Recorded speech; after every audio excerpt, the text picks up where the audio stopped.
وقتی که اسرائیل نوجوانی بود من او را دوست داشتم و پسری خود را از مصر دعوت نمودم. هر قدر بیشتر آنها را دعوت می کردند همان قدر بیشتر از پیش آنها دور می رفتند. برای بعلها قربانی می کردند و برای صنمها بخور می سوزانیدند.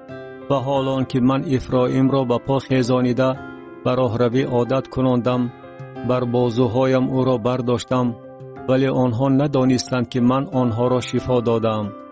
با رشته های انسانی با تنابهای محبت آنها را پیش کشیدم و برایشان مثل کسانی بودم که یوغ را از جاغشان بالا می بردارند و نوازشکارانه به وی خوراک می دادم.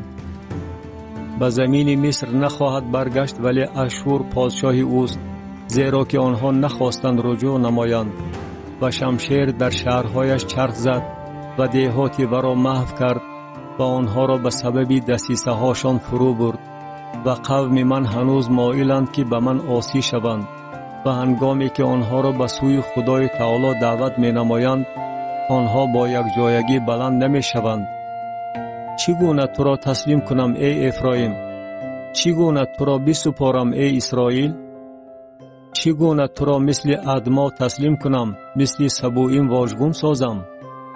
دل من اندرون من ویران شده است، رقتهای من یک باره به جوش آمده است.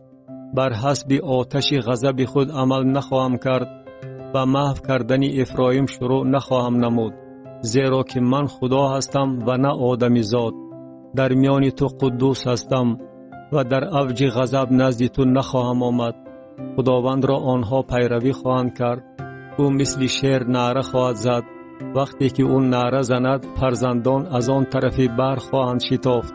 مثل مرغان از مصر و مثل کبوتران از زمین اشور خواهند شتافت و آنها را در خانه هاشان جایگیر خواهم نمود، میگوید خداوند. مرا افرایم با کذب و اسرائیل با مکر احاطه کرده است و یهودا هنوز با خدا با قدوس امین سرکشی میکند.